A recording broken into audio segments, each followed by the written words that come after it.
should have done some research. But I get that most of you, some of you, have got the 3 cans. We should have been 4. We'll get into that later. And joined at the hop. Which is what we're drinking here. So I'll just we'll do a bit about who we are, what we're doing, and then we can kind of crack on to the beer, I guess.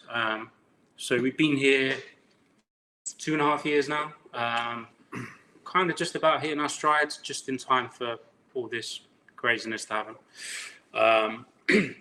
We're always going to go into cans. We've never really done small pack before. We've always really been a cask brewery. Cans were always on the agenda for the 3rd year, and this kind of gave us a little nudge to get on with it, really.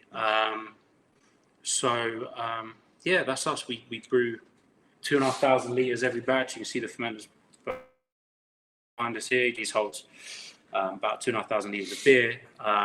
Before this, we were doing that 4 times every 14 days, which is about the total for our cask ales. The lager takes a bit longer, so the Keller Queen that you've got in the cans was 8 weeks tank. But yeah, it's kind of where we were. We haven't brewed now for about 6 weeks. We're about to start again next week. We actually had all the tanks full with the can beers. We wanted to start with a range rather than just putting sort of 1 beer out there at a time. Yeah. Give you all something to get into. Which actually would have been really, really difficult to do with normal trade. So this happening has enabled us to really hit the market with 4 beers, because obviously we'd have been brewing cask beer at the same time, we wouldn't have had tank space. So yeah, it's enabled us to do it right, which is great. It's been terrifying though. Yeah, we lost some sleep. There's always something goes wrong whenever you do a new process in the brewery, whether it's you haven't got the right things or you're just not used to, brew beer quite differently for can and keg and cask. Having not done this before, there were a few unknowns. There's a few bits of kit that I'd love to have that would have made my life a little bit easier. I would have slept better. Talking tens of thousands of pounds for some lab gear that we just don't have at the moment. So, which is fine. The guys turned up with a canning machine. They hit those numbers, and we were all good. So, I would have just slept better if I'd known we were all good 2 or 3 weeks before. So it's gone quite well. Obviously, we didn't can the Breezy Day. That happens in the brewery sometimes. With the cask beers, quite often we'll check it for normally yeast count.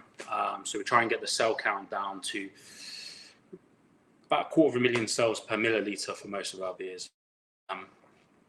So a lot of the time we'll check that yeast count. If it's not right, we won't package it that day. We'll package it the next day. Breezy Day, slightly different issue that we had a lot of hop debris in it, which we didn't want to carry over into the cans. If we had a canning machine here, we could have polished that up and packaged it 2-3 days later. We could have packaged it Monday probably. But not having our own line, we've now got to wait until the guys from the canners can come back, which won't be till the 28th. So there's a bit of a delay there. But the beer will be right when it goes in the can, rather than pushing through packaging it anyway and you guys end up drinking lumps of hot matter or wouldn't have been great. We try and do things right if we can, and when we don't, we make sure you guys don't get it. That's the main thing. Having said all that about canning, back to cask beer. Yeah. So this beer, you guys who've been to the Admiral, got your 4 different beers. This is one of our Joined at the Hop series. We do this probably every 3 or 4 weeks. I guess we brew one of these under normal circumstances. We switch up a set of hops, about 1 English hop usually, and then a hop from somewhere else in the world. The idea being it gives the pub something different and new. But it doesn't mean we're reinventing the wheel every time. The backbone stays the same, and we just chop around the hops. We get to use a load of hops we wouldn't usually use. Some of them turn out to be amazing. Some probably won't use again. But something like the Cardinal, that's not the Cardinal. The Cardinal we used in one of the jointed hops, which is a Slovenian hop. We really liked and ended up in the canned version of the session IPA. Yeah. So it gives us a chance to play. It's 2 hops, which is easier to do rather than chopping around malts and things. We stay within a style. Whereas if we chopped around with the malts, you can't really just use 10% of one malt and expect to end up with a drinkable beer. It's quite useful. It's a bit of research and development. It's a bit of fun. It allows us to work with some hop growers too directly, which is really nice. So this one, so Styrian Wolf and CF185, lovely sexy name there. That stands for Charles Farram. Is it hop program? That's it's a hop that's in development. I would imagine with that one we'll end up getting a name eventually. Because it's quite nice. We've got Debbie McGee over here doing Slovenian. Well, there you go. How you guys? You alright? Say that again, sorry. Can you hear us? Can now, yes. Yeah, brilliant. Okay, right, that's okay, fine. we go again. Go for it. What was I on about? Right, yes. So Styrian Wolf, Slovenian hop. We've used it, and I think it's the second time I've actually used it. We used it for the Wolf and Olicana, which isn't another great actually. It gives quite sort of tropical fruit flavours. Slovenia are really sort of pushing that at the moment. Probably of all the European countries out there in the last sort of 18 months, they've really come out with the fruit forward hops. Never going to be anything like the American hops. They don't quite get the sunshine, quite get the climate, but in that way, a lot more than we can manage in the UK, probably just because of the climate. Having said that, the Olicana that was in the last one we did Wolf with and the CF185, again, they're pushing that way, but you'll always get those sort of spicy notes, a bit of herbal, which just comes out of the climate we get. And that's that really. Other than that, it's fairly dry beer. Our yeast strain doesn't really get involved in the flavour at all. We use a wet yeast and re-pitch it into each batch of beer. It kind of stays out of the way. The malts in this are pretty straightforward too. We use all Simpsons malt here. We love Simpsons. So this is just Simpsons pale malt, a bit of Marisota as well, and a tiny pinch of Imperial malt just for a bit of body. And that's kind of that really. We try to get decent condition on our beers. Quite often when you're working in a pub cellar, you'll get a beer in that you can just, it's a 3.8%. Quite often when you're working in a pub cellar, you get a beer that you sort of tap a vent in the top of the cask and it gives you a little hiss and that's about it.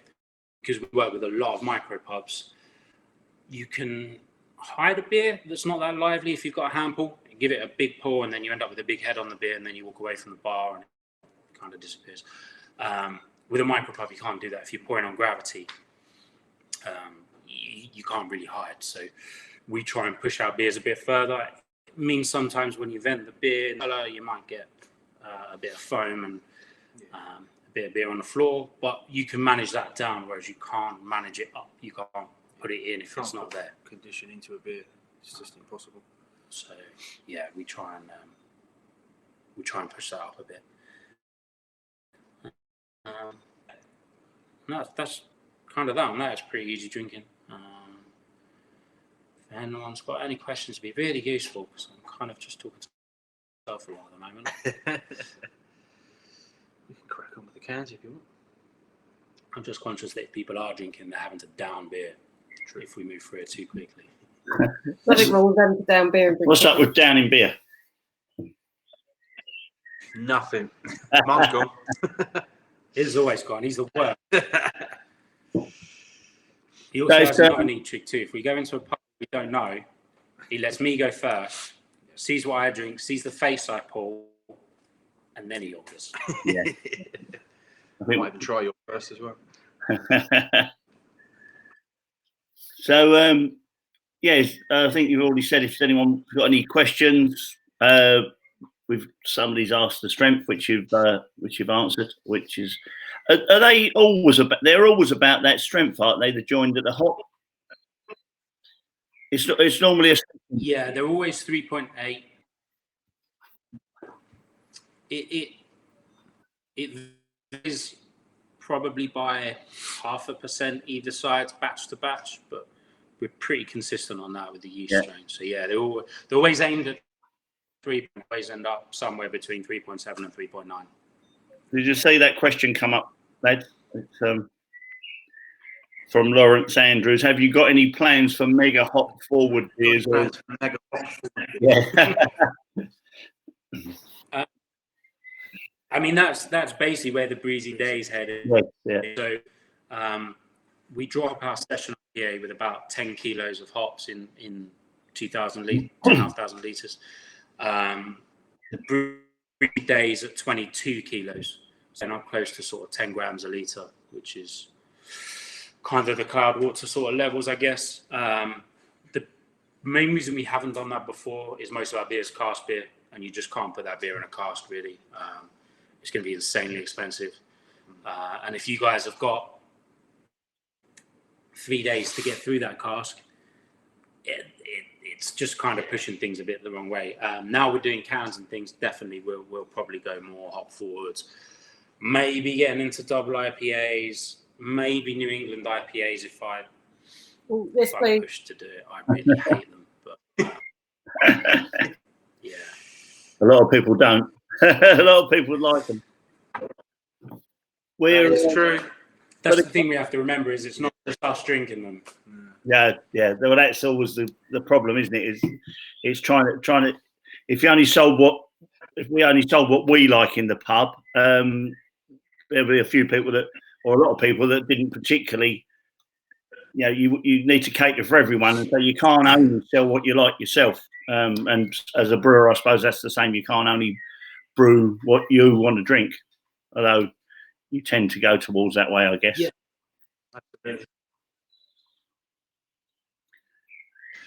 Runs this at the end of the day. Yeah. You have to remember that sometimes. Yeah. I mean, both our palates tend towards the more bitter, so generally we're kind of that direction. And if anyone got was it the first beer we brewed, the English? Oh wow, yeah. That was really more bitter than I meant it to be, just because we hadn't used the kit before, that stuff. But you sort of tend to go that way. I mean, the first batch of that we actually brewed at Bexley Brewery, didn't we? Yeah. So totally new experience for us. Yeah. It was nice, but it was bitter. So I think I'll probably make a suggestion to people that when they taste the cans, that maybe they just pour out just a little bit so you can talk through it and then enjoy the cans later at their own leisure. Yeah. Unless they want to down the whole can while you're talking, that's absolutely fine. But We're not here to judge people. Cool. We've got a can. We've both got a can. We're not sharing, so it's.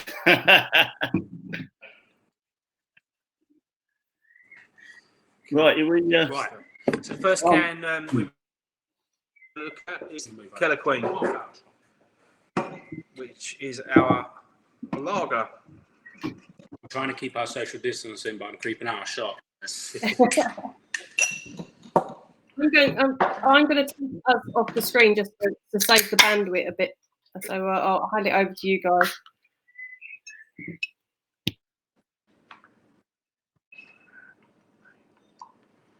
Right, so the first one's Keller Queen. It's Pilsner style lager, more of a sort of Franconian Keller style, which basically means it's not conditioned for as long. Keller's literally cellar beer, and they tend to just the beer through a bit quicker, so you might get a bit more yeast character in there. You'll get a little puff of sulfur. And then hopefully sort of a minty, I should know this, I've been drinking this loads in the last few days. Very. Sort of a minty herb kind of hotter, which is, fairly typical. It's Perla, which is probably the most widely used hop in lagers. You'll see in Camden Hells is probably the most obvious one, but most lagers will use Perla now. So it's a really lovely hop style of beer. Little bit of bitterness, which is that trying to push that Pilsner character a bit more. So yeah, just easy drinking, relatively well carbonated, and just trying to be drinkable. Amazing clarity.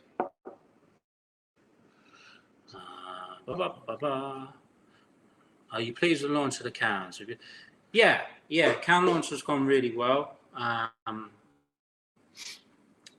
It's a bit of an unknown for us. Obviously, we know we can sell casks because that's what we've always done. But yeah, been really happy with the response. People getting behind us. Really lucky that Duncan gave us the artwork. So the cans will look amazing. And it's been, so we had a few pre-orders on the web shop, which is really fun when you have the pre-orders and then don't have one of the beers. Spend a bit of time emailing people, which is great. But yeah, it's gone really well, and we've had to come to the tap room and pick them up. So yeah, it's been nice. We're now looking at our next batch of canning because we probably didn't as many as should have with the times now. We're looking at the stock out the back, and it's ticking down pretty quickly. So which is great. It's great.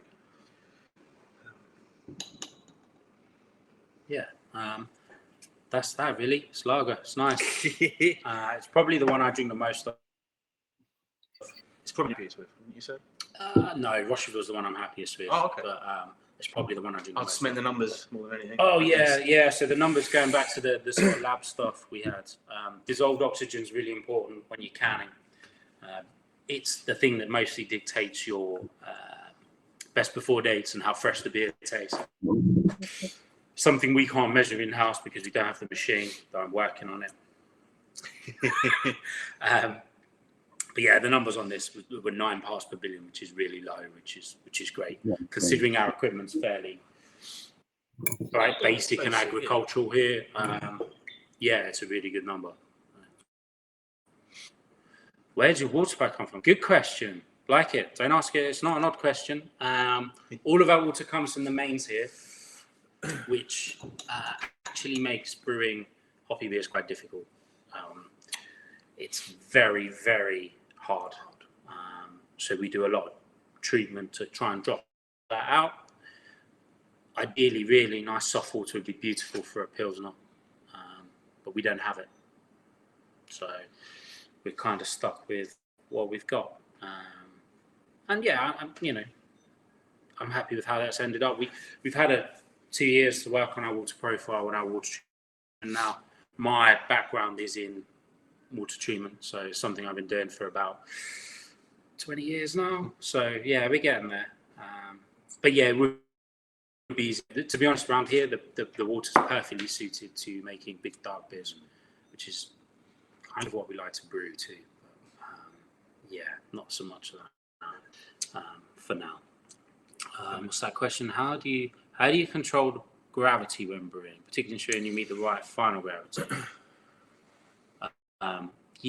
So basically we know our yeast strain is going to ferment a certain proportion of the sugars. It's normally around 78%. We can tweak that by moving the mash temperature up or down.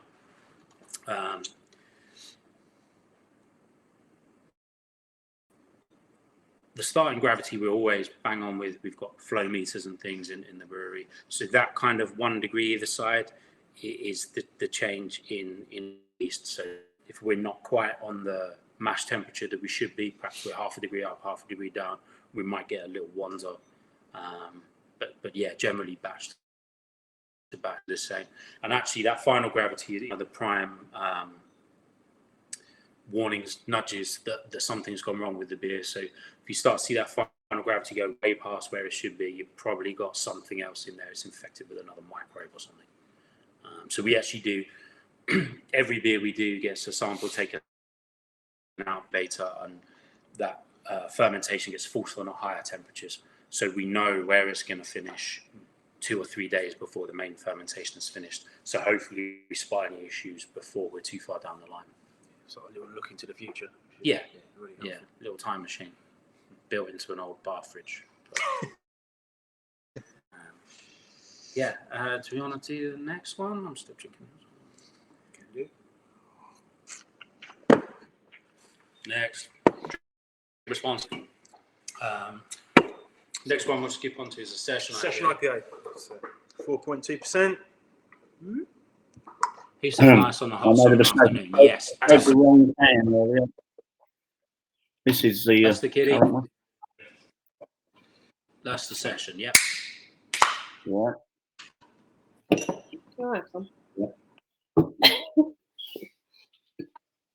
So Got your own can. I don't know if you see that comment from that they love the detailing.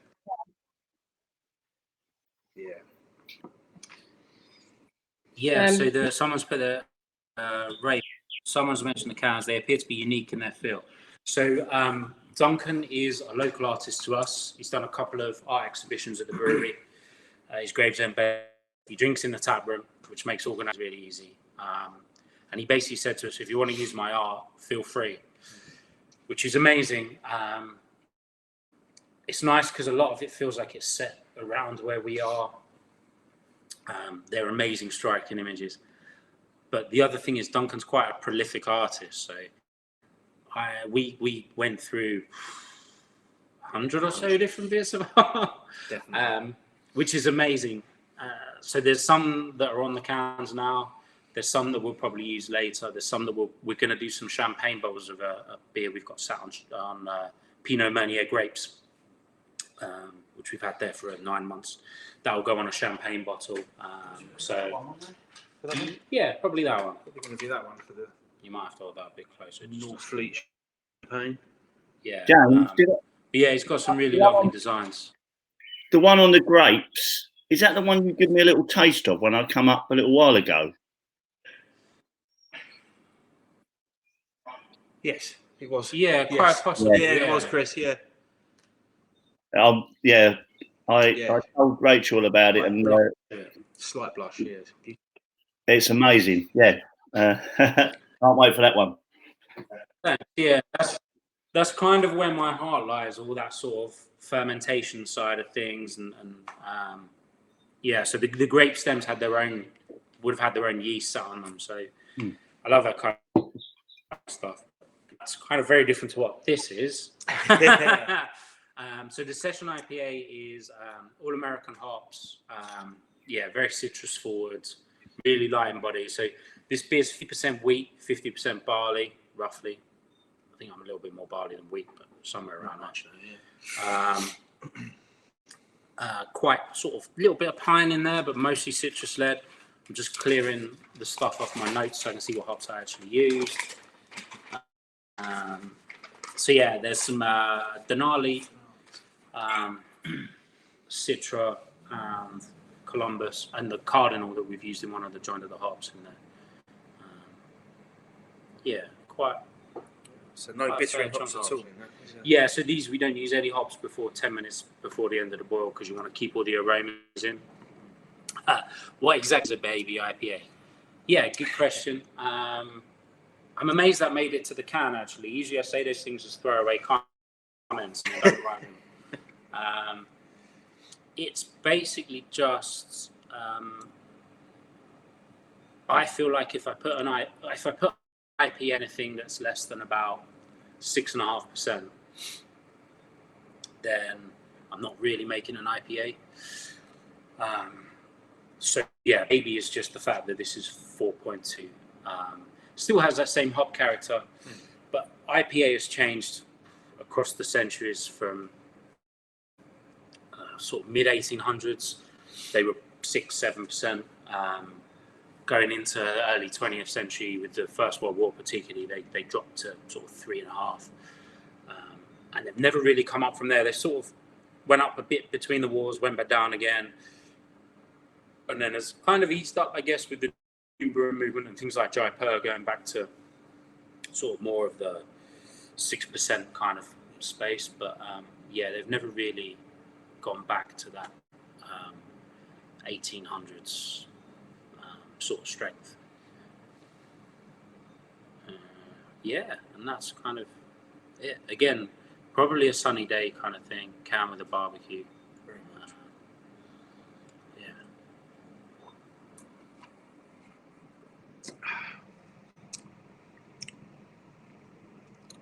Yeah, see, this is very sweet. Yeah, I get that actually. For me particularly, this is probably much sweeter than what I would usually. So that's where those hops coming in at the last 10 minutes. They don't contribute as much bitterness. You just get plenty of aroma and flavour. If you boil them for longer, you get much more bitterness, but you're constantly driving off all those aromas. I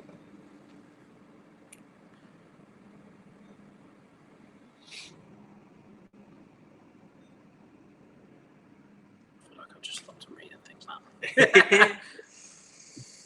So, James, do you think you'd make a what you class as a proper old school IPA, maybe with the cans in the future?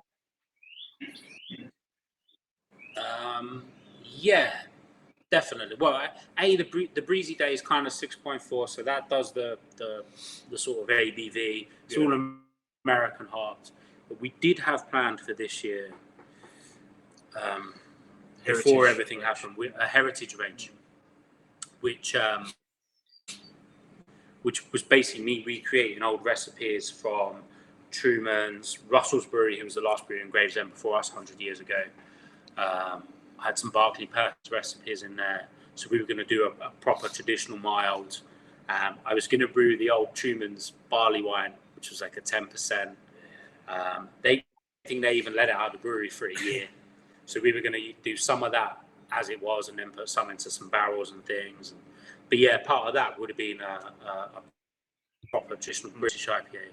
So most of the hops in an IPA back in the 1800s would have been East Kent Goldings. So it'd basically be sort of a 6.5-7%, just full of as much East Kent Goldings as you can physically get in the beer, I think. Which I love the idea of. Yeah. But yeah, we'll have a go at some point. That'd be good.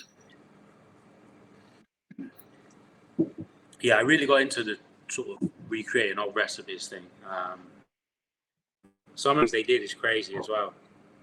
I realised how much beer was blended, and you know they'd make 2 beers and create sort of 6 or 7 different beers out of that just by blending them in bits and pieces. But it's like mixing old ales and different mild and making a porter and that type of stuff. Have you got that one? Say that again, you dropped out in the middle.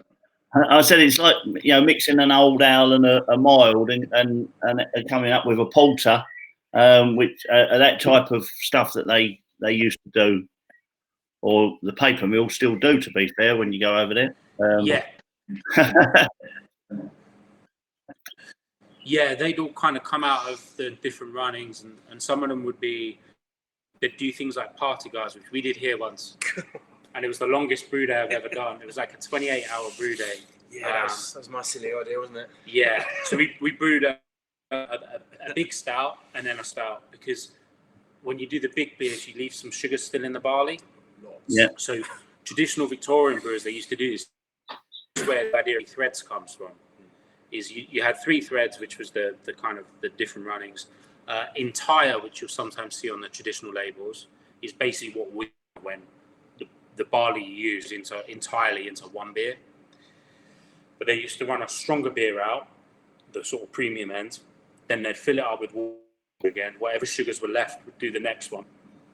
And then whatever sugars left after that would do a low ABV. So you could potentially get a big strong porter, a a stout or a mild or something in the middle, and then a really weak kind of low runnings table beer or something off of that. So we did it here, and it took like 28 hours. I was asleep on the sofa waiting for the boil to finish when the boys came back in for their next day's work. It was all. We're never doing it again, ever. Oh. Got a question from Ray Seeger there. Cask range quite good. Will 8 always be available when normality returns? Yeah, more than likely. At least 6. We'll always have at least 6 because that's pretty much our core range is 6. And then we like to have 1 or 2 things that are a little bit different. For instance, our Bullion IPA at 5%. That's going to be a limited run on that. We've done 1 batch so far, and we'll be doing another batch next week or the week after, maybe. Yeah. We've got to order them all first, haven't we? But yeah. So yeah, we always like to have a couple of new beers, and yeah, who knows with the normality thing. But whatever that is, whatever that's going to be. Yeah, I mean, I've always been a cask brewer. We both love cask beer. Cask will always be part of what we do. Even to the point where our whiskey barrel aged imperial stouts and things, which is next week, will always be available in a cask for pre-orders and stuff. Just because, whilst it's insane to put a beer like that in a cask is also the best way to drink it. It is absolutely. So yeah, we next couple of weeks we're going to put a big imperial away into brandy barrels, whiskey barrels, red wine barrels. Most of that will go to bottle, but or keg. But yeah, some of that will always find its way into a tin or a cask. Exactly. Normally end up in a festival. Usually festivals. Because you can't expect a pub to get through 72 pints of 10% whiskey barrel aged imperial stout in a couple of days. Yeah.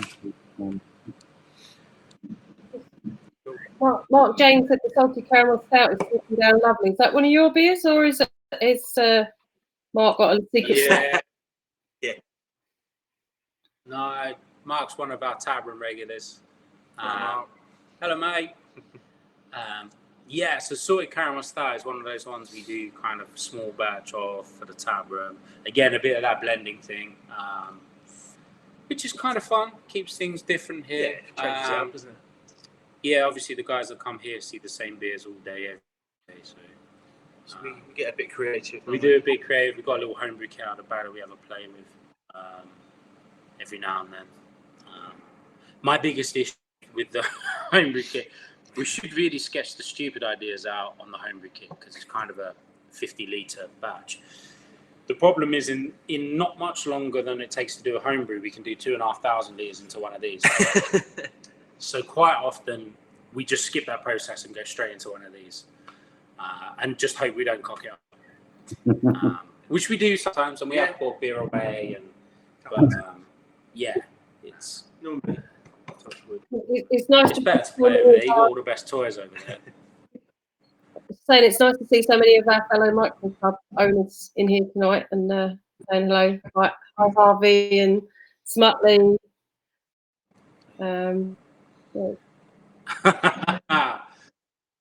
Paper mill, yeah. We had some barrel aged stuff at Gencraft, yeah. So we're still kind of trickling that stuff through. So the latest edition of our Imperial Stout that's been in Speyside barrels has been in for a year, and I think it's kind of more whiskey than it is beer now, which is kind of fun. Yeah, it's awesome. We had a lot of barrel aged stuff at Gencraft, didn't we? We had 4 or 5, I think. Yeah. So that beer festival at Gencraft, we had a Burgundy barrel aged stout. Go with the smile. We had oak barrel aged saison. We like barrels. Love barrels. Do you want to crack the? We move on to the next can. Should we do Rosherville? Just to keep things flowing. My personal favourite. I see Duncan Grant's just said hello. So Duncan is the artist for this stuff.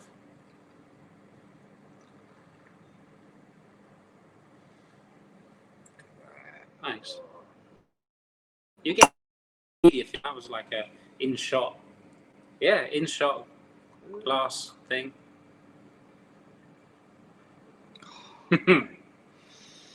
So the shot you're seeing now, when I took the photos, was direct from the tank before the yeast had settled. So I'm kind of hoping the one you have in your glass looks a little clearer than the one from the photo there. Wow. So this beer, we have a particular love for rye. Rye is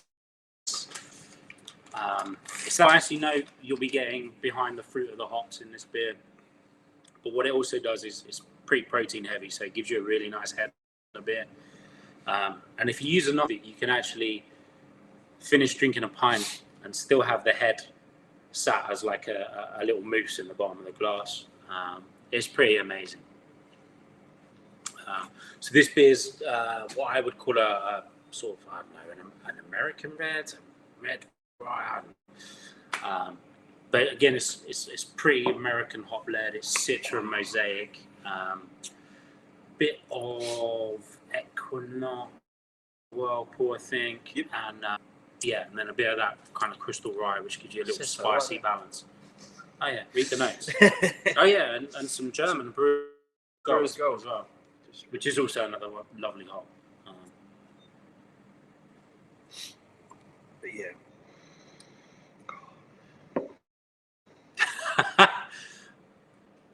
Cheers, Dunk. Yeah, yeah. It kind of just felt that it fitted, and this is a great thing about Duncan's artwork, is without even knowing the exact place that things are drawn by it. Yeah, this could be kind of the session IPA could be somewhere out in Mepham Way. They just feel like the place we're in, which is really nice. Yeah, we love it, and it keeps that.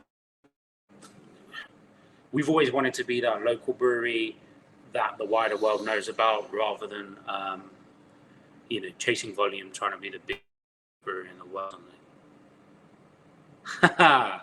Lawrence, yes, definitely. It's also my favourite of the three. Yeah, it's a weird one because I don't think we'll sell as much of the red, purely because it's a red. Is it red? Yeah. Session IPA people will go for because it's got IPA written on the can. The lager people go for because of lager. Whereas reds, people are still scared of colour, I think, in beer. Stouts seem big, heavy and scary to a lot of people. Yeah, and it's just not, it's not trendy. Malt isn't trendy. Good. I'm really glad the amount of people that are liking this beer. Yeah. It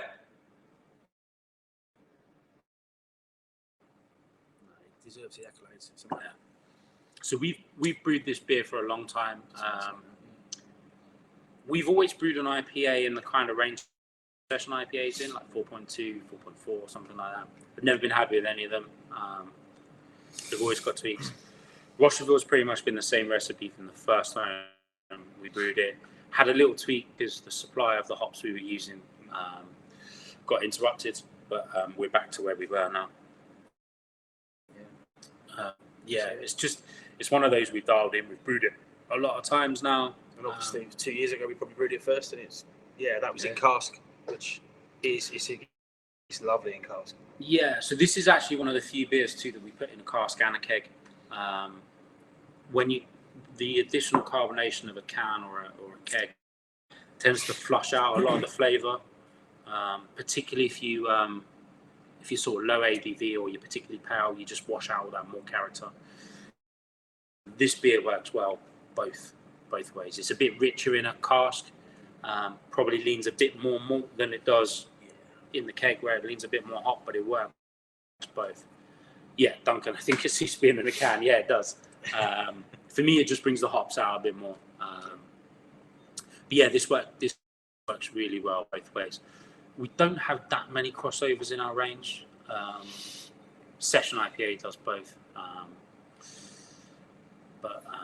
Yeah, that's about it. And to be honest, if we can build a bigger can and keg customer base where we don't have to split them, I'd be much happier not, and just just moving them, that's definitively cask and keg, and that's definitive. Even if they're the same beer, we'll brew them slightly differently for the different packages. So yeah, it's my favourite, and I quite like the fact that everybody else. Daniel Harvey, not often able to find them. That's true. And also, a lot of the people that did make them, or do make them, seem to have oversimplified them. There's this real trend for barely any malt character anymore. I love Siren's Liquid Mistress, was an amazing beer. And then Charlie was saying he tried their latest red. And they seem to have dialed back on the malt character, which I think is probably a sensible thing to do as far as commerciality goes, and that's exactly where the market is. But for those of us that really, really love a red beer, it's probably not great. Same with when I started brewing Brewdog's 5 AM Saint, was aggressive to the point of, I would imagine half the people that picked that up wouldn't drink it, but I loved it. And again, that's dialed back. They've kind of simplified it. They have to sell to a bigger market now. Reds aren't a big market, but that's where a brewery of our size, we can do it because we're not massive. We don't have to worry about filling a supermarket shelf with it or anything like that.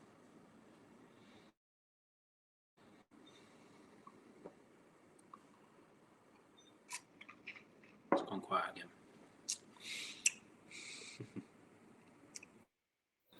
Does anyone have any more questions for the guys at Iron Pier? Oh, here's a question from Duncan. Hold on. What makes a red beer red? The colour. Yeah. It's actually quite tricky. I was about to say what a silly question, but no. It's actually quite tricky getting the colour right. So it's a crystal malt. So basically, they take the barley, they crush it, they malt it, they malt it, which frees up the sugars, then heat it, which starts to caramelize the sugars. And it's that caramelization, that kind of burnt sugar, that's giving you that red cast in the beer.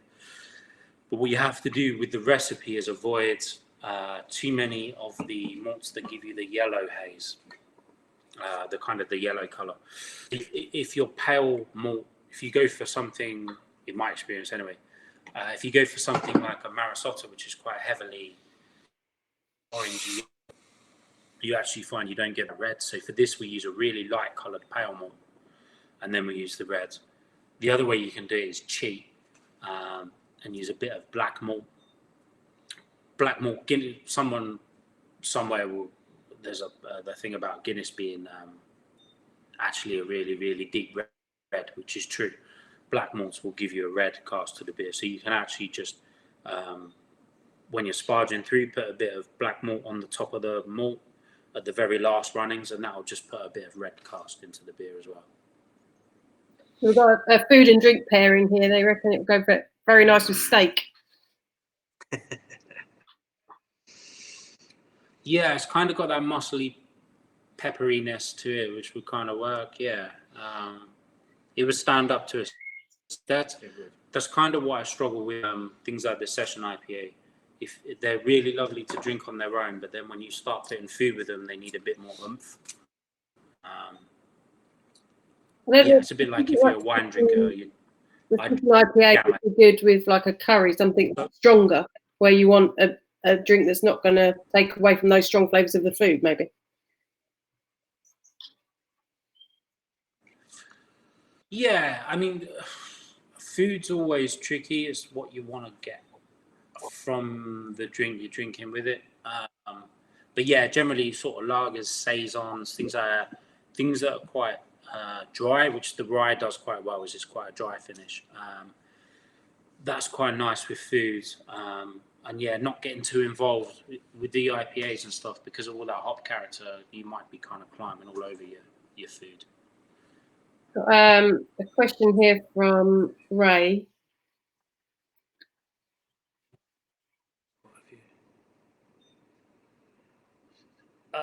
Which one? It's pretty much a joint effort. Quite often, Charlie will go, "We should make," and then I'll go away and kind of put together a recipe, and we'll kick through some ideas. But it tends to evolve over time. We'll kind of knock things backwards and forwards as we're running around the building doing our day jobs. Why don't we do that? We should use that. Or it's pretty joint effort. Some of it's commercial led, but a lot of it is kind of we want to brew. Not always what we want to drink, but that too. But yeah, what we want to brew, what we think will work, what we think people want as well, I guess. Yeah, and that's.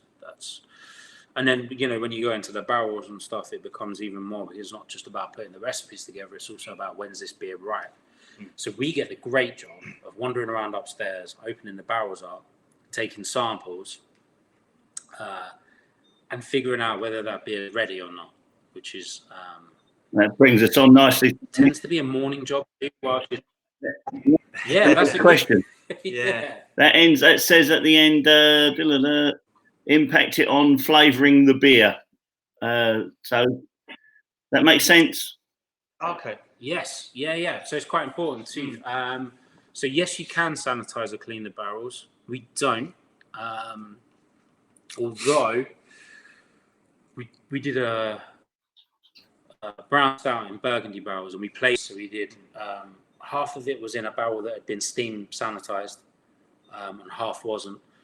So you ended up with the yeast and bacteria that fermented the wine finishing off the beer. So you end up with quite a sour brown stout in the one we had steamed. And then the one we did steam had much less of that sour character, just kind of had a bit of that wine character to it. With the spirit barrels, we never bother because you're just going to lose the flavour. And to be honest, if there's anything growing on wood that's been in 65% whiskey, then fair play to it. It deserves to survive. When we get the whiskey barrels, quite often,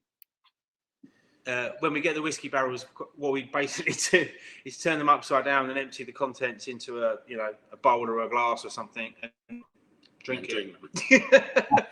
It's a good day. It's brilliant. And you normally get a glass sort of full up to about there, and it's cask strength. So yeah, it's cracking. Yeah. Question from Leanne. We can answer that one. We've had it in cask before. Is that the Rosherville they're talking about? Yeah, we've had it in cask before. It's been available in cask. I was going to say, I'm sure you have. And keg, as far as I know. Is that right? Yeah, indeed. I think we've had it in both, but and it still is. Yeah. We will definitely have it again. The answer to that question, definitely.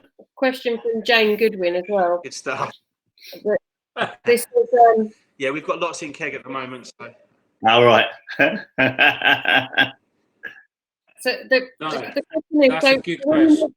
That's a really You overdo them to the point you can't drink them. I'm new to these beers, so if that's a silly question, I apologise. She says. No, it's not. Yeah, you really can.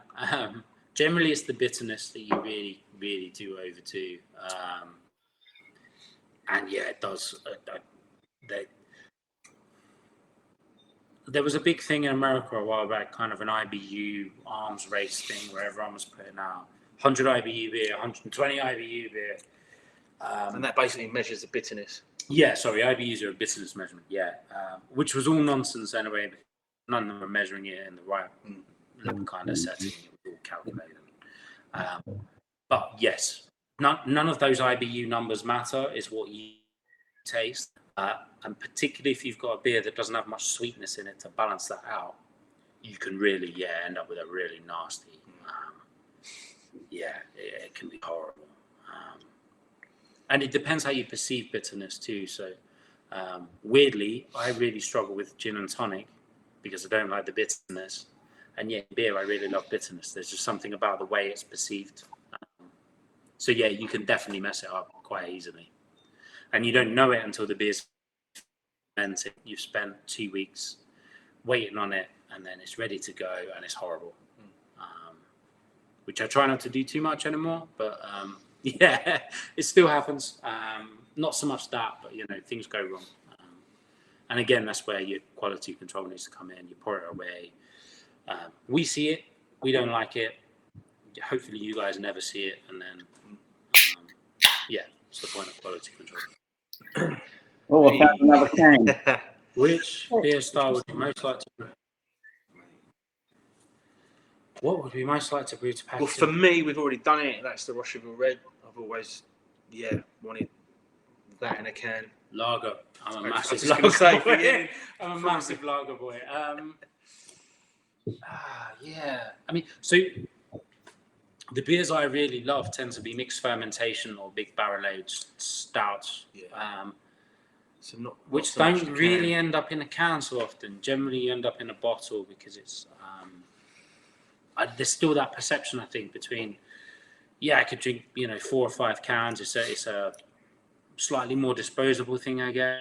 Whereas, a beer that's been in a barrel for 12 months and maybe you want a little wax top on it and it to be a bit special rather than being in a can. Or in a 750 sort of wine bottle sort of sharing size. With one of those stupid twist off wire cage things that just delays you getting to the beer. But yeah, they're coming. We're doing those. I said, has Duncan got some inside information on this? Yeah, I was just that's what I was thinking too. What does he know about life? To be honest, for me, I can think of one. Oh, I've done a few. What about when we put the seal on the fermenter? Oh yeah, that was fun. Door seal ran the wrong way. Yeah, we had an issue very early days with a door seal and a fermenter. So the whole, once you've cooled the beer, everything needs to be really sanitary. You don't want to pick up bacteria from anywhere because they'll infect the beer or ferment weird. You'll get odd off flavors. So the tanks are all kind of sealed in. Doors are shut. They've got a vent out the side, and that's basically only open to the air.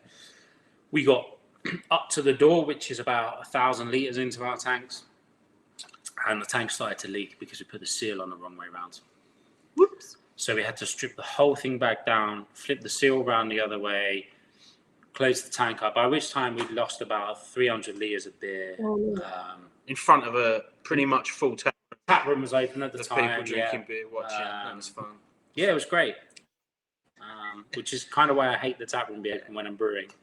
Can't shout and swear. So that wasn't much Shouldn't fun. shout and swear. So yeah, that one. But I think probably for me was when I was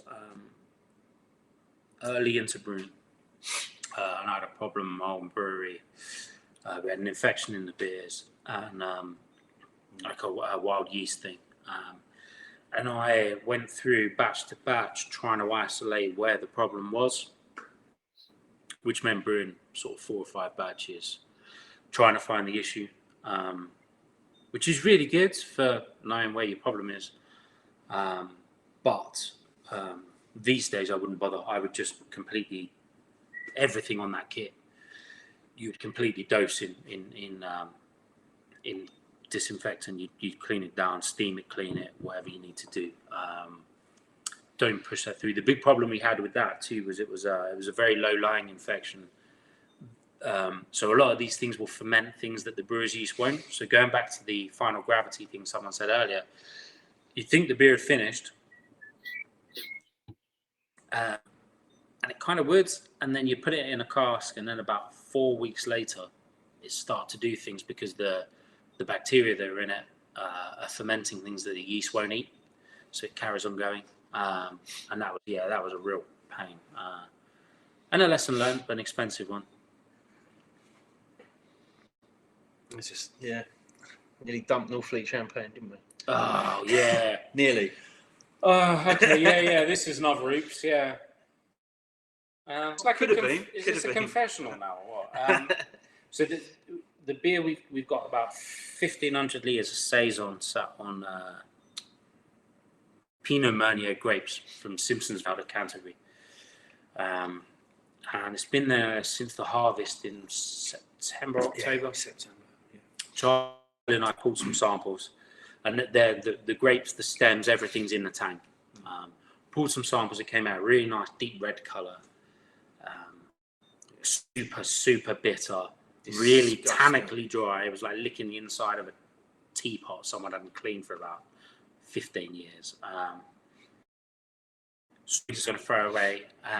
But we decided we were going to do an experiment, and we blended some of it with some lager into a whiskey barrel, hoping that we get some of the microbe into a barrel, hoping we get some of the microbes to do some stuff. And about 200 litres into filling the barrel, I noticed that it wasn't red anymore. It had gone beer coloured. Yeah. It was like a nice amber colour. Put a sample into a glass and we tasted it, and it was amazing. So we quickly shut, put the CO2 pressure on and closed it up. And we'll be putting that in champagne bottles. And it's a brilliant beer, but nearly all went down the drain. If it wasn't for in the barrel, it would have all gone down the drain. Terrifying thought. Yeah. And that would have been our biggest oops. Yeah.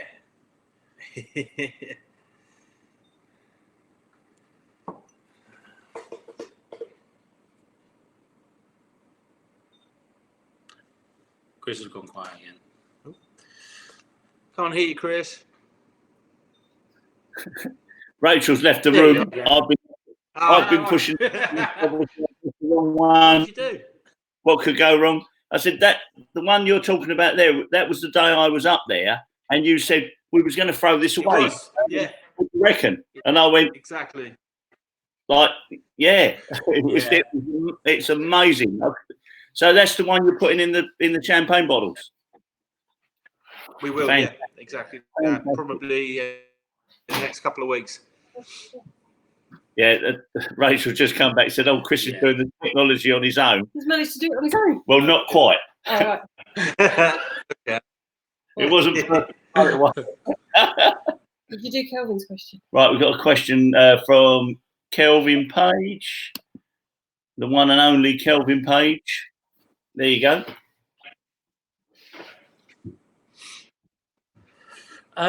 Depends what we're doing.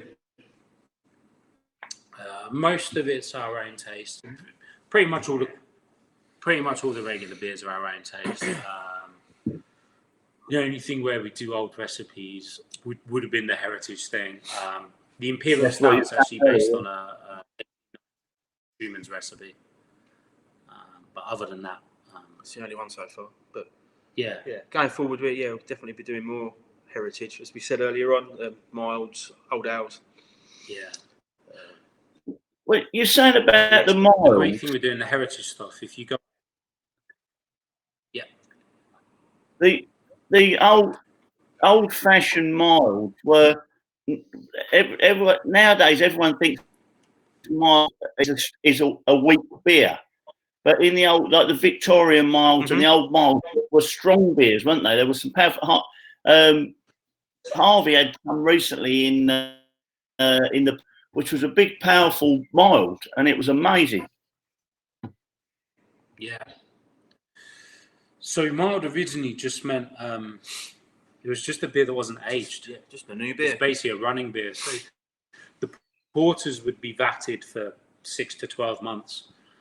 So they'd just sit in a big oak tank. And the mild was the running beer. So it'd be brewed, sent to the pub, much like most beers are now. So it wasn't necessarily the strength, it was just the age.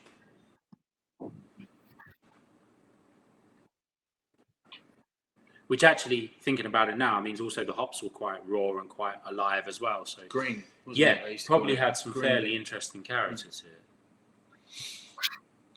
I'm trying to think of the. James. Next. Papermill have just put Mars of the Desert. So Mars of the Desert are a phenomenal brewery. Oh, that's Harvey. So yeah. Chris is trying to push the buttons, but How's that? There we go. Yeah, that one. Pushed that and it came up. They're a great brewery. so we've got a question from Those guys used to brew in the States. They're really good brewery. Right, we've got a question from Jane.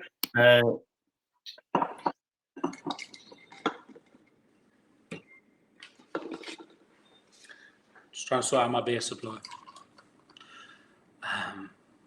Does that make sense when brewing the beers? Yes, it does. You make Yeah. No, it doesn't. No, you can't really. So, Dry hopping, I guess. But... yeah, I mean, apart from sort of dry hopping, throwing some hops in at the end for aroma, you pretty much commit to it from the start. I was liken it to, it's much more like baking than it is to, say, frying something where you can taste it, something else in. You kind of committed from, yeah. So, best thing to do is not cock it up at the beginning, otherwise you're going to waste 2 weeks. Got I think that's the champagne one, isn't it? Which, yeah. Sorry. Sure. I think this is Ben's talking about the champagne one. Champagne one, about a month, I think. Yeah, what's that? We'll let you know, Depends Ben. how long it takes us to pull our finger out and put it into bottles. Yeah, And then it'll be a couple of weeks till it's ready. But yeah, that'll go on the online shop as well. You just answered the question there. Yep. Which answers that? And then Harry. Yes. So the next out is going to be split red wine, Isla. We were going to get an Isla. Yep. Rum. Definitely rum. We're thinking What about about brandy. a port Maybe brandy, yeah. Oh, what? Sorry. Port. Yeah. We would love to Yeah, get so port barrels. port barrels are quite expensive because of the demand Sherry for as well, them, quite and sherry very as well. expensive. Yeah. But they are amazing. Best How beer I many ever had. So how many times do you use a barrel to age it in? Is it just the once and then it's over, or? Pretty much with the spirit barrels, once maybe twice. We got 2 out of most of the whiskey barrels. Yeah, wine barrels pretty much keep giving and giving, which is great. Obviously, the flavour left by the wine goes away, but yeah, the actual barrels themselves are still great and usable. Yeah, and particularly if they've still got the bacteria and the yeast in them, they'll just keep doing their thing forever. But yeah, I mean, port's an amazing barrel to use.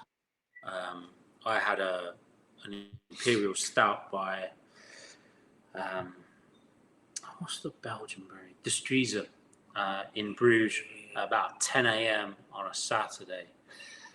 It's an 11% port barrel aged imperial stout, and it's still the best beer I've had ever. But it wasn't the time or the place to be drinking it. I had a whole day of tourism to do, but it was incredible. If I could have, I would have stayed there all day and just drank that beer. Was you hungover? After that, no, I was all right because I only had one, and then I got dragged away to do tourist stuff. No, I mean, if I stayed there, I would probably have. Was you hungover when you drank it? From the night before? No. I don't think I could have faced it if I was hungover from the night before. The kill or cure. I think it would have been killed, that one. There's a question from Duncan.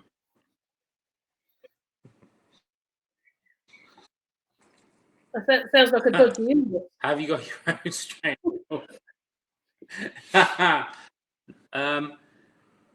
No, although we've talked about taking a small portion of wort, the unfermented sugars, sugar solution that you get out of the mash tun, basically, out to some of the orchards around Gravesend, just to pick up the wild yeast and bacteria, which would be really interesting. It's basically how Lambic's made in Belgium, but we haven't got that far yet. And I'm a little bit terrified of bringing it into the brewery and infecting everything else. We'll do that over the other side of the building, Yeah. probably. Because otherwise you end up with your bitter tasting like a sour lambic, which isn't great. What are we doing? You got a question from Jane. Another question from Jane.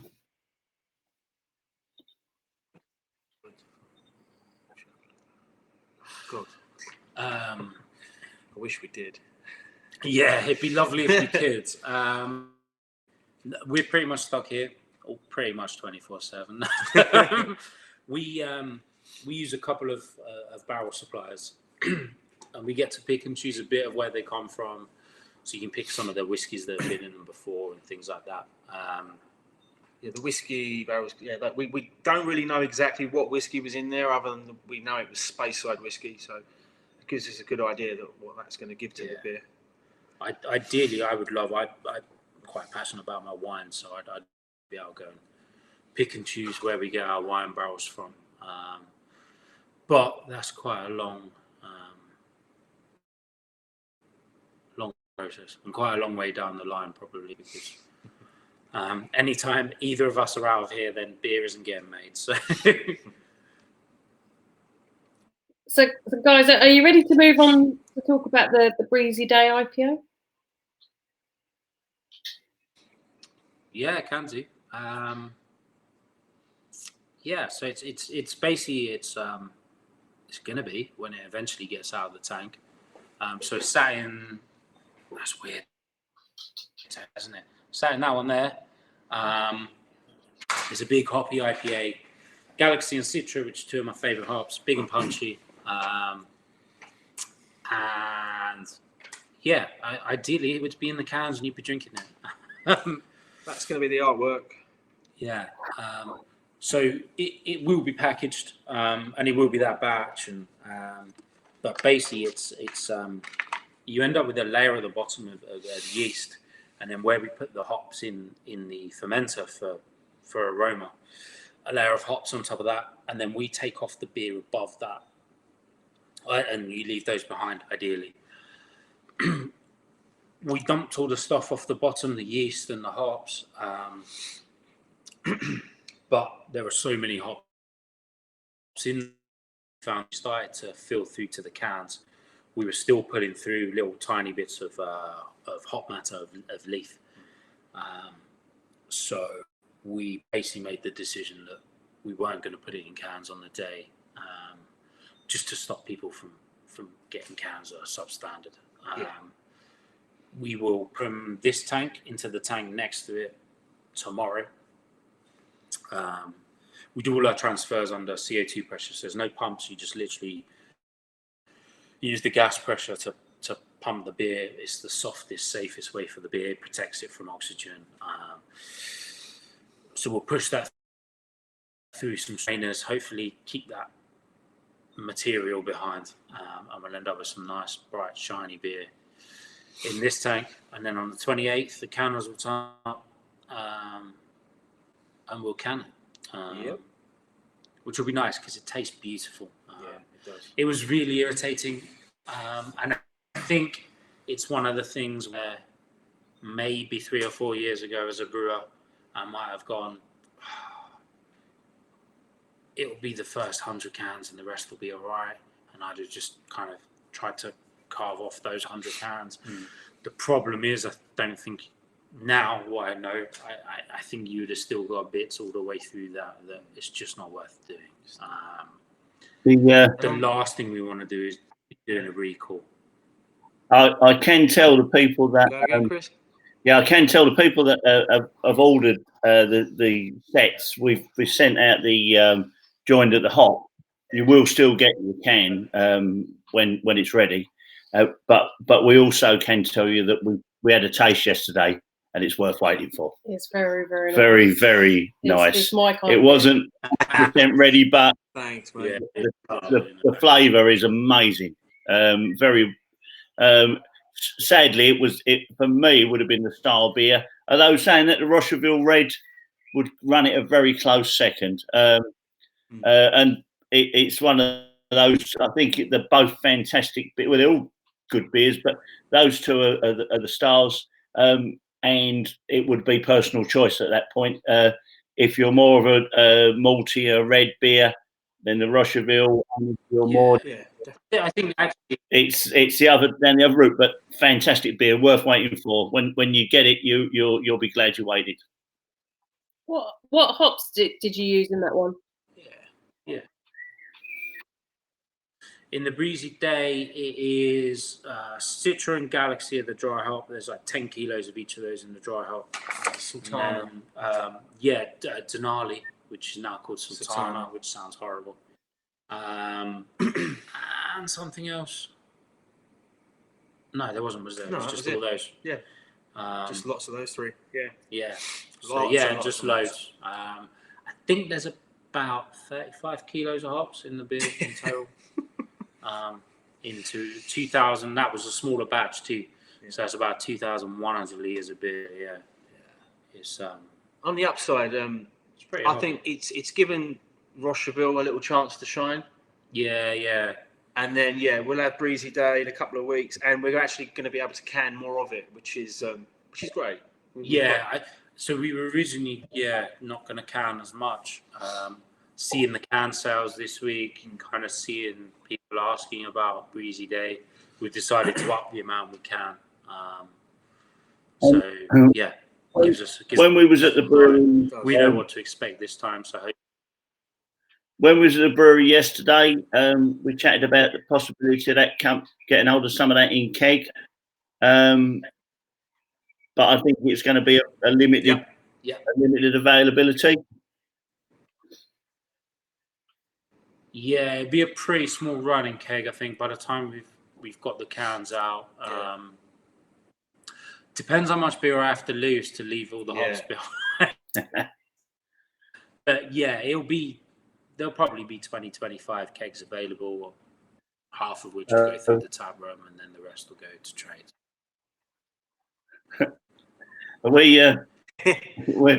No worries. Yeah, we're on. I'll hide one. Don't worry about it. Are you using hops or hop pellets? Is that a personal consumption? Pellets. The pellets. Yeah, we're all hot pellets. Yeah, because we've had it with a key keg before with our 100% pellets. You get issues pulling it through, and then all of a sudden you take the tap all apart, and it is just a mash of pellets where it's still in the beer. Yeah. So that is exactly what we wanted to avoid with the cans. Yeah, exactly that. Mm-hmm. Yeah. So what we got? Anyone? And we've done that. So guys, I don't know if you've got any more questions for Charlie and James.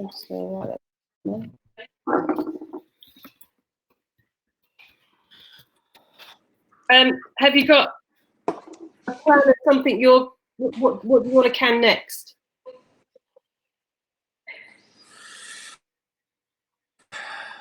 I haven't got a clue at the moment. We were talking about it earlier today. We don't really brew anything because hard between what's a cask beer and what's a keg beer. We didn't really have anything in our sort of roster that we'd go, we need to put that in a can. So it means new recipes. Yeah, basically, Which is great. Well, the salted maybe one.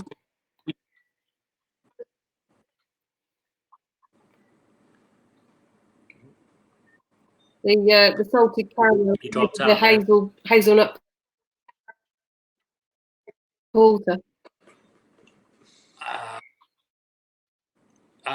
The dessert kind of beers, probably not. I really, really, really, really don't like that style of beer. Maybe in some bottles, but probably not a canning run. But Mate, at the moment, I don't mind doing them small batch. Yeah, it's a big market at the moment for dessert in a can beers. So it's maybe worth thinking about. But if you really don't want to do it, nah, Tiny Rebel can keep it. I don't want it.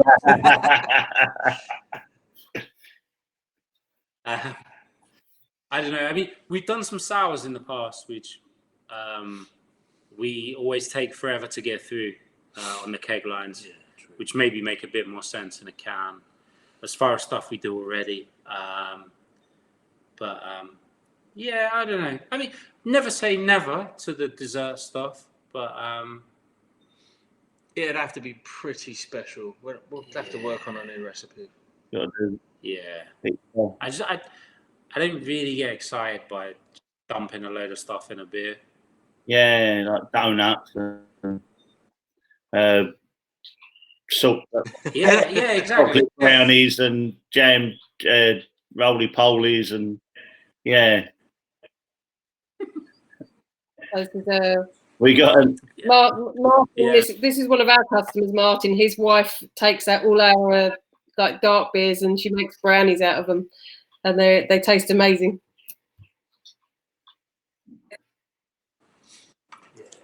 Wait till you get a brandy barrel aged imperial stout brownie. Oh, That's the one. oh. There's another one here. What's this one? So these will be ready soon.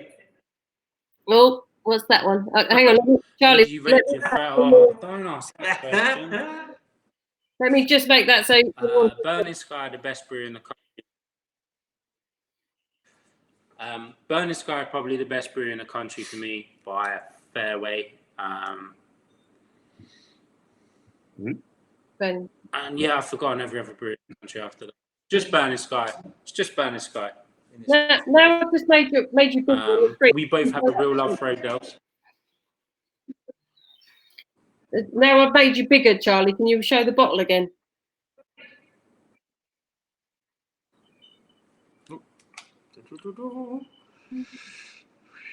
It's all back to front. It is. We go that way. it's not. It's the right way. What's it say? So this is our space side barrel aged imperial. The second version, because that's been in barrels for just over a year. Yeah, which is crazy to think about. Yeah, and they'll be out next week. Yeah, I guess the Mola is another brewery that we really rate. We both love the Mola. this is our. Basically just make that kind of thing barrel aged. Don't drink their pale beers; it's not worth. Just drink the barrel aged. It's epic. This is from a baker friend for the brownies. This is Martin's wife. For you, barrel aged, brandy barrel aged brownies. Awesome. We'll make sure you get some for that. Yeah, we'll. As long as we get a brownie. Oh, don't worry. We'll We'll make sure you get some brownies. Going back to the breweries, your favourite breweries, you said Burning Sky. One of our favourites at the moment is Brewer, mainly because of the names of the beers. But even though they have got gimmicky names, the beers do stand up to the names. Yes, yeah. So that's actually a kind of a bugbear of mine. The Brewer are really good at that. But some breweries, you get a ton of blackberries, and then you get the beer, and you're sort of like, well, yeah, maybe there's some blackberries in there, but you kind of set your stall out over here somewhere, and actually what I'm getting is back here somewhere. So, they're pretty good at it, and they're a solid brewery as well. They make some really good, aside from the sort of the Juice Springsteen and all that, they make some really good solid beers. The beer for me that I think was really guilty of that was that there was an Omnipollo one called I think it was cheeseburgers and fries, and you could not taste any cheeseburger or any fries in it at all. Yeah. Why would you want them? No, they did Exactly that. Yeah, that too. Yeah, they did a pineapple pizza something or other as well. That was awful. They are my least favorite brewery in the world, I think, purely for that. They do a lot of beers, which aren't my thing anyway. They're good guys, actually. I met the guy at Brewer's Journal thing, and he's really great. But they have this weird thing. They brew on a different kit every week. So they don't have their own brewery; they brew elsewhere. So, yeah, they're always, they're not sitting in their comfort zone. They're brewing something mental every time. But yeah, it frustrates me. I'm quite traditional and old school as a brewer, I think. So, I'm not sure if this question is aimed Can we ever do at you guys or us, to be honest.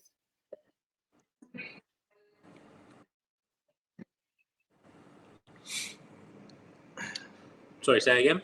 I'm not sure if I this lost you in the question. middle there. I'm not Was sure that praise? Okay. So I'm not sure if this question is aimed at you guys or us. If I'll answer it from our point of view, and then perhaps you can answer it as well. But we have done some food and beer pairing evenings before. We did a cheese and beer tasting evening. It went really well. That was with when Sean was with Pig and Porter, and his wife Jackie worked for the cheesemakers of Canterbury. Yeah. And they came together, and Sean provided the beer, and Jackie provided the cheese, and that went really well. Now Sean's moved to Crewe, and he's now at Tom's Tap and Brew House, isn't he? So That's right. but yeah, you guys, are you thinking of doing anything? Yes, yeah. Really well. Yeah, I know Sean really well, and I also know Canterbury cheeses very well because their cheeses are amazing. I've done a couple of food and beer things. I did an introduction to Belgian beer with cheeses, which I got from Canterbury as well. They get a cheese from a place up in Shropshire called Roll Right, which is an English version of some French cheese. It's phenomenal. It's the best cheese I've ever had in my life. Imperial Stout, Roll Right, best beer and cheese pairing ever. It's amazing. But yeah, we like beer's great with food. We're always looking to do different. Maybe you should come here Different and then things. we'll do a beer and food pairing. If you want to come down to us, and you guys want to come down and do a night, and we'll work some food out between us, that sounds like a plan. I think so. It's Definitely. It's 9 o'clock now, guys. We've got one more question from Harry. I think if we tackle that question, and then perhaps get people to enjoy their cans of beer. I don't know what you think. It seems like a good question to finish on. That takes some thinking about.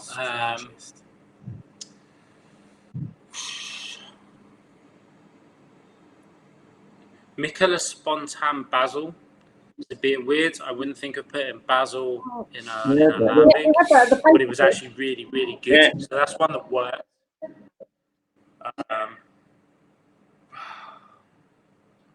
And there's definitely some that haven't worked that I've probably just thrown away straight away. But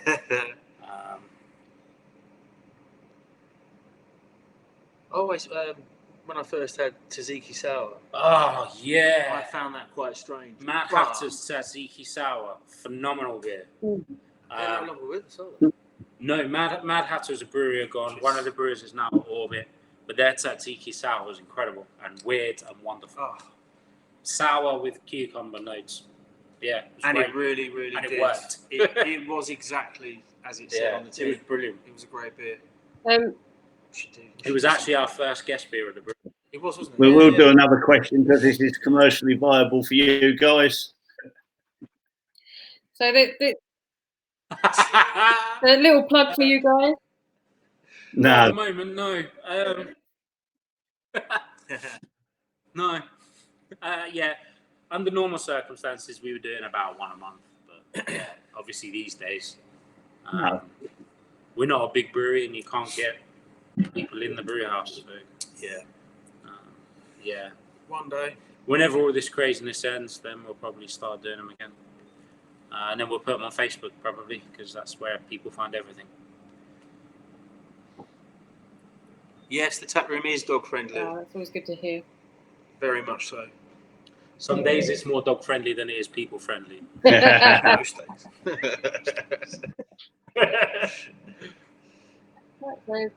Well, yeah, I think we've cool. come to come to a conclusion there. I think it's been a really great night. I mean, this is the first time we've done a Meet the Brewer like this, and it's the first time for you guys, isn't it? So we had a few technical hitches to begin with. It is, yeah. I think it worked quite well.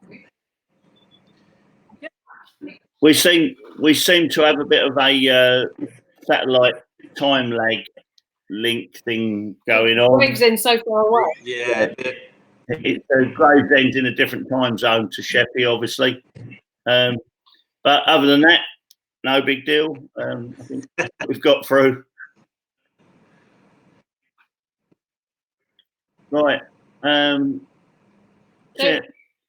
I was just going to say, when will the Breezy Day be ready?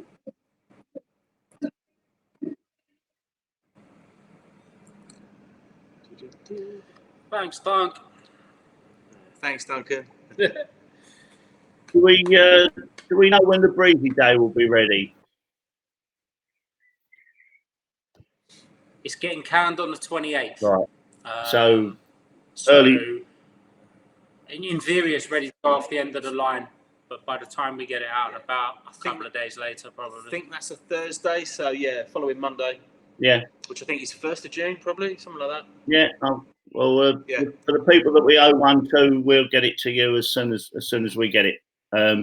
But as I said earlier, it's definitely worth waiting for. So, yeah, we'll buy loads and probably only sell a couple. You people who get one, we'll sell a couple through the pub, and then we'll bring a load and put it in our fridge over there. There is one more question. There seems to be a special request for Charlie to bring home chocolate and the Rosherville Red. Will do.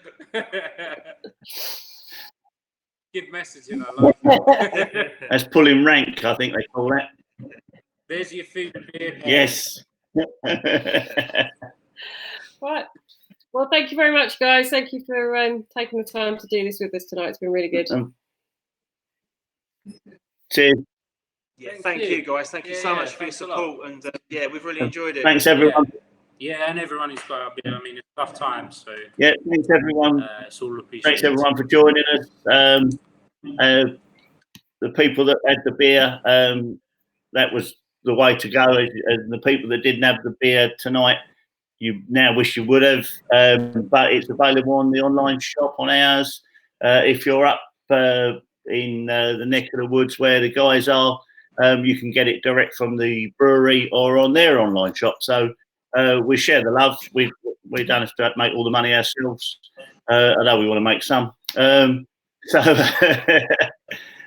Yeah, brilliant, guys. We'll talk to you probably early next week. Oh, and Charlie, you haven't sent me an invoice yet, but that's always good.